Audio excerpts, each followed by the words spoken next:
Hello hi. रविवार मस्त घालवायचं आज ठरवलं होतं. मागच्या रविवारी घरची साफसफाई केली.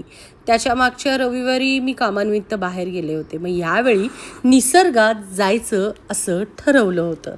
मग काय, माझी धन्नो, माझी इनोवा आणि माझी फॅमिली घेऊन मी थेट अशा ठिकाणी गेले जिथं सांगली आणि कोल्हापूरच्या लोकांसाठी अगदी जवळचं ठिकाण आहे.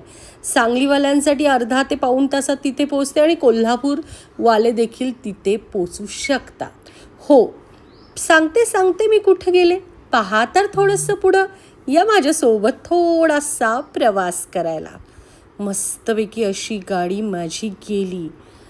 थोडासा चिखल होता, थोडंसं निसरड होतं, पण आपली धन्नो, आपली इनोवा काय कमीची आहे काय.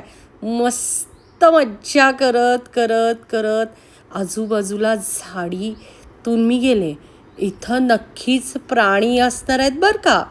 सांगलीपासून आणि कोल्हापूरच्या बरोबर मध्ये हा स्पॉट आहे, म्हणजे सांगली आणि कोल्हापूरकरांचं मध्यस्थान. मग काय, मी गेले आणि छानपैकी हा परिसर पाहिला. थेट मी उतरले. पाऊस पडत होता, कधी जोराचा यायचा, कधी हळू यायचा, पण मस्तपैकी छत्री सोबत घेतली होती. आणि मग एका मैत्रिणीनं दिलेली ही छत्री मला गिफ्ट. सो मी घेऊन गेले होते. मोठीच्या मोठी छत्री होती. माझी फॅमिली सोबत होती, पण फॅमिलीला मी शक्यतो जास्त रील्समध्ये नाही दाखवत.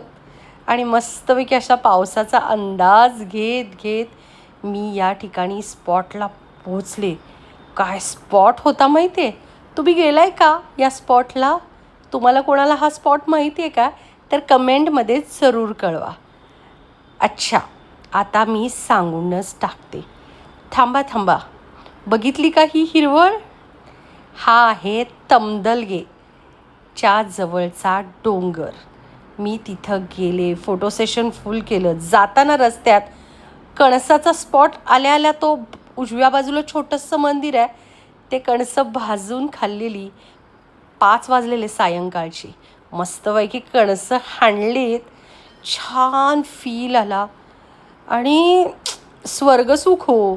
आणि मस्तपैकी कणीस खाल्लं. दुपारी रविवार होता म्हटल्यानंतर मटण खाल्लं होतं घरी. मटण आणि भेजा आणि बिर्याणी आणि अर्धी चपाती खाल्ली होती. मग मला भूक लागली 5 वाजता. मग मी त्या स्पॉटजवळ गेले आणि नंतर रात्रीच्या डिनरला सयाजी हॉटेल 5 स्टारला गेले. असा होता माझा संडे. कसा वाटला तुम्हाला माझा संडे? ब्लॉग नक्की